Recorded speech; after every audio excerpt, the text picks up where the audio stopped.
Hello there, my crafty friends. It's Ashley Pfeiffer, the maker behind Stamped AF. I am an independent Stampin' Up! Demonstrator in Canada.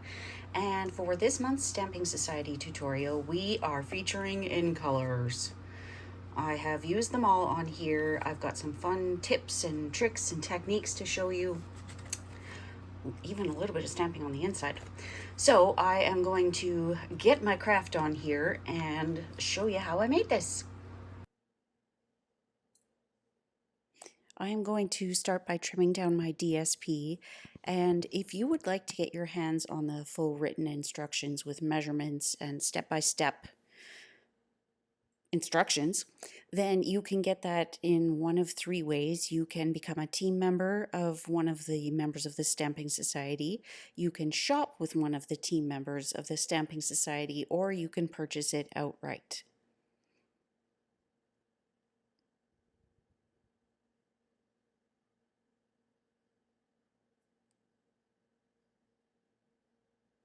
So I'm using this fun tag, and all of the supplies that I used will be listed in that written tutorial, but I have die cut my tag and then embossed it with the gingham embossing folder, and I know you don't see much of the texture in the finished card, but it's there, trust me.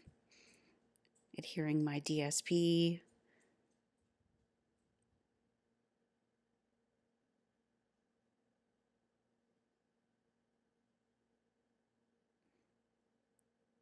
I decide that I want just a little bit less of that basic white showing, so just doing some micro adjustments here.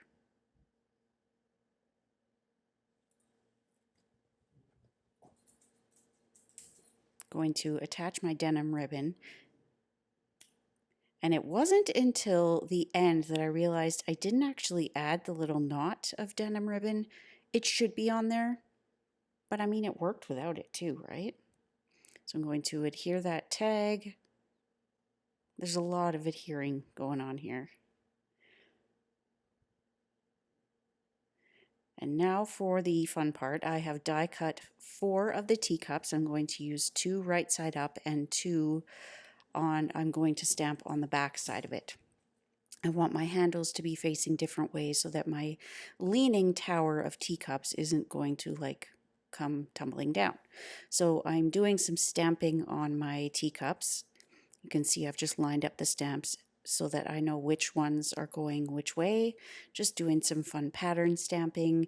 With pattern stamping, I always suggest using your biggest stamp first and then filling in any of those little white spaces. Just adding some little dots here.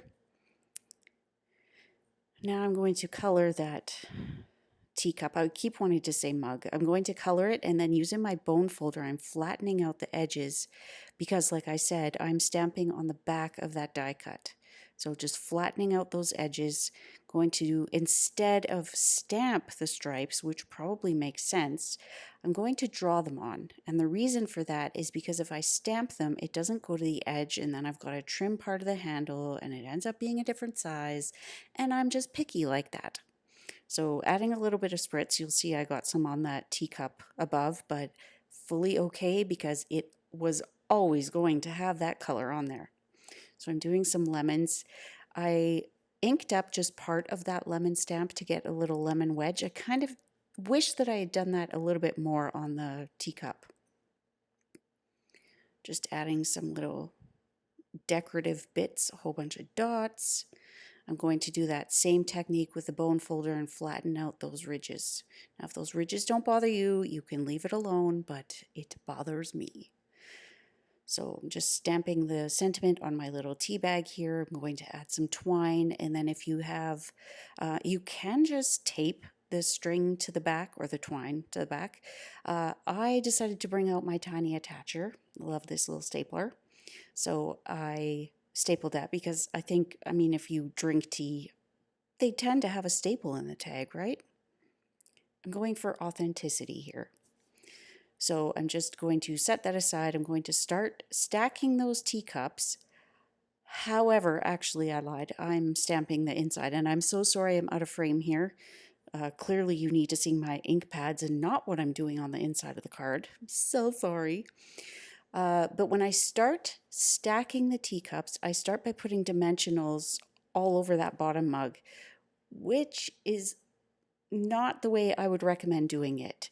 I would glue the 3 teacups to the bottom one first. This is not going to make sense, but just keep watching what I'm doing here.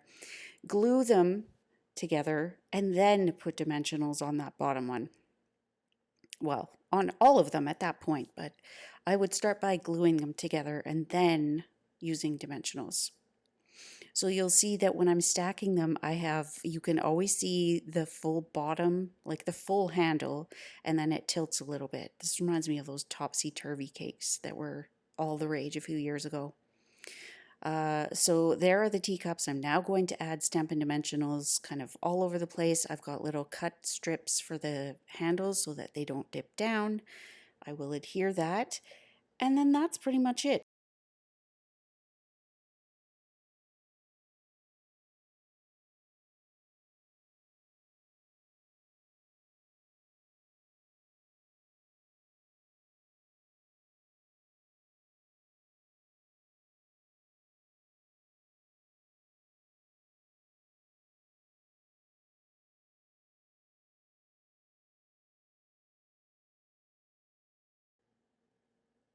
So I'm just using a glue dot to attach that tea bag. I wish that I had cut the string after the fact because I would have liked my tea bag to hang a little bit lower, but it is what it is.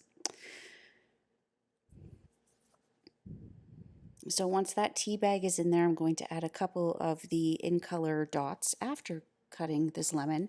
And I'm showing you here that you can die cut it, but I mean, this is such an easy shape that I decided to just cut it out. So I'll pop that up, add a little bit of glue on one side, and just set it next to the teacups. I'll add said dots, and that is all. I should have added the ribbon, of course, but I think it's okay without it. So I want to thank you for watching. I hope that you enjoyed this. Please consider hitting that subscribe button if you haven't already, and you will catch at least one new video a week. I thank you so much for joining me, my crafty friends. We'll see you soon. Bye.